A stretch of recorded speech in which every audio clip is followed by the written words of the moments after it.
Olá, como vão todos? Estamos aqui no canal Seguros e Sinistros Ponto a Ponto, que é um canal do YouTube, abordando com vocês hoje o tema número 12, quando um sinistro se transforma em um processo judicial. Esse é o tema daquele vídeo preto, como eu chamo, né? Onde a gente aborda naquela ideia do corretor ser um consultor, né?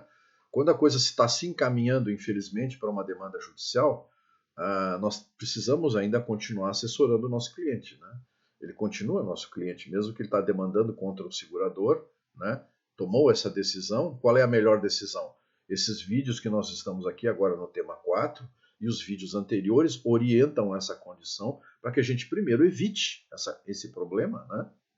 Mas se for inevitável, que situações a gente vai abordar, né? Como é que nós vamos tratar isso, né? E neste vídeo número 4, eu vou abordar o segundo caminho. O primeiro caminho nós já abordamos no tema de vídeo 3, né?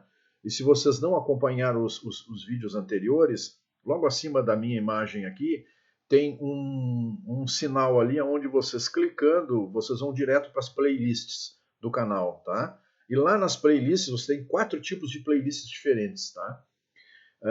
Uma abordando vídeos os azuis, que é de seguro, outra abordando os vermelhos, que é de regulação de sinistro, outra abordando os vídeos verdes e os vídeos pretos, que é de gestão e a parte judicial, né? E uma playlist que aborda todos, tá? Então por ali vocês podem fazer o acompanhamento e dar continuidade ao estudo, que esse é o meu objetivo particularmente aqui, tá?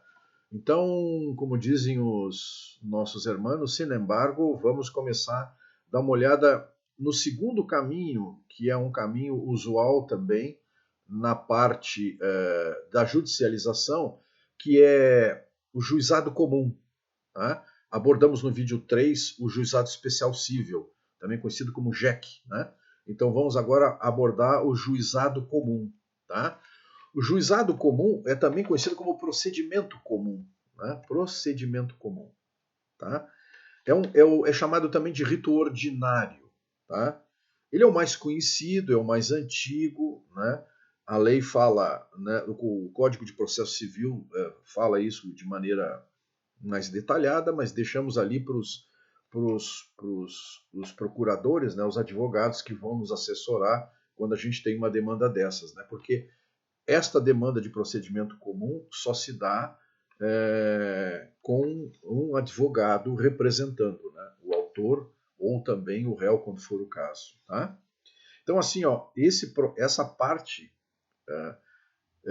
de procedimento, tá, no rito ordinário, ela está dividida em 4 etapas, tá, que estão ali identificadas. Né?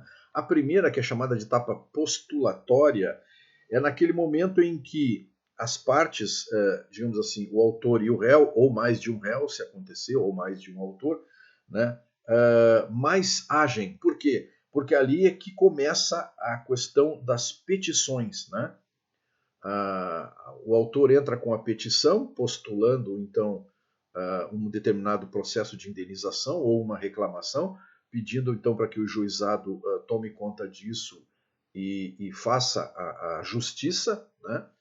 Abre-se espaço para que, então, o réu ou os réus também se manifestem, né, com suas contestações, e aí nós ficamos um período de tempo onde, então, se troca essas condições, e além disso também se coloca também hoje uma audiência de conciliação, que ela pode acontecer, né, ou não, dependendo das partes se decidirem que a audiência de conciliação não possa ser útil. Eu particularmente acho que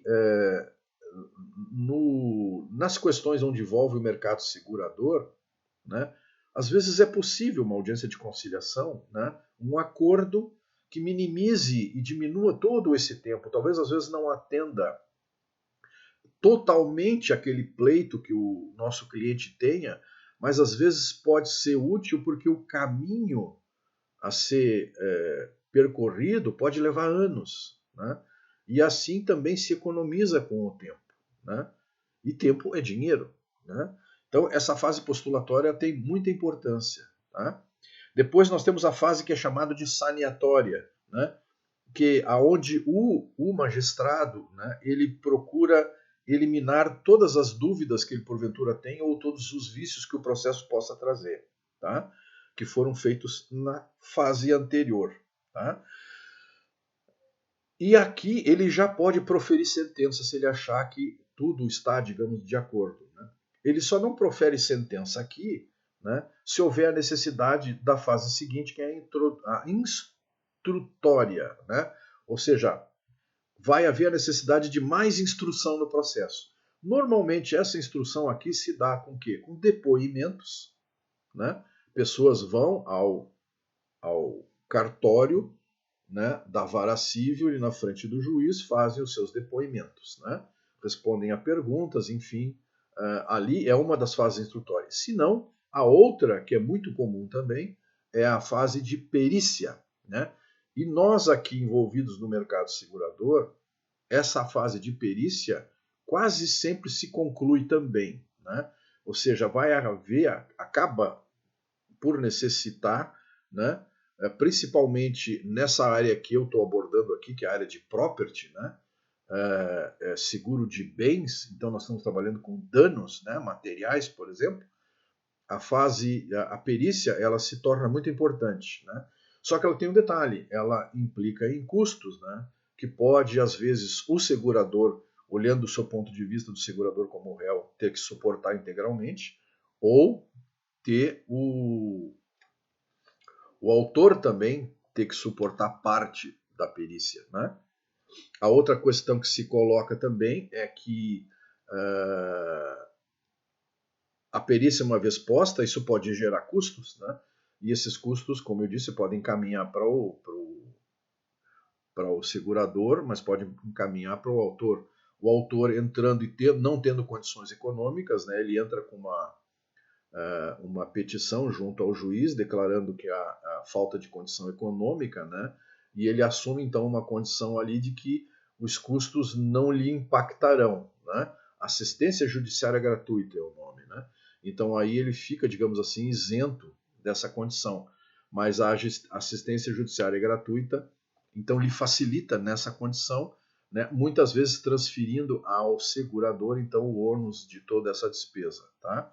Que faz parte da parte instrutória. Uma vez resolvida essa parte de instrução e as audiências também, se forem necessárias ou se as partes assim decidirem de solicitar, né, é marcado datas para que as audiências ocorram, né, aí então se vai para a parte decisória, né, aonde então, como o próprio nome diz, né, o juiz vai prolatar a sentença, tá?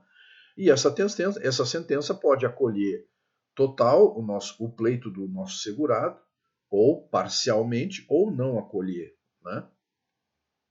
Independentemente da decisão que o magistrado tome, favorável ao nosso cliente, parcialmente ou não favorável, né?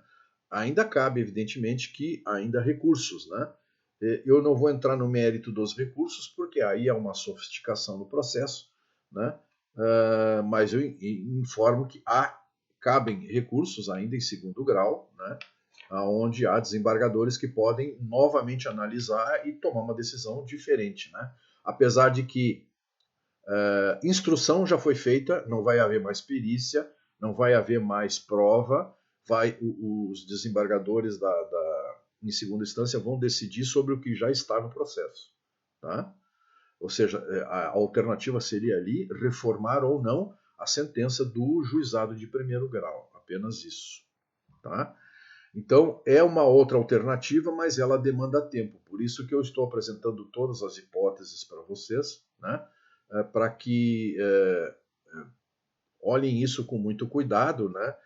Não coloquem muita emoção na questão e mais a razão, para que se evite essas demandas exageradas, né? E às vezes desgastantes de tempo, né? E acaba às vezes não surtindo assim um efeito maior, né?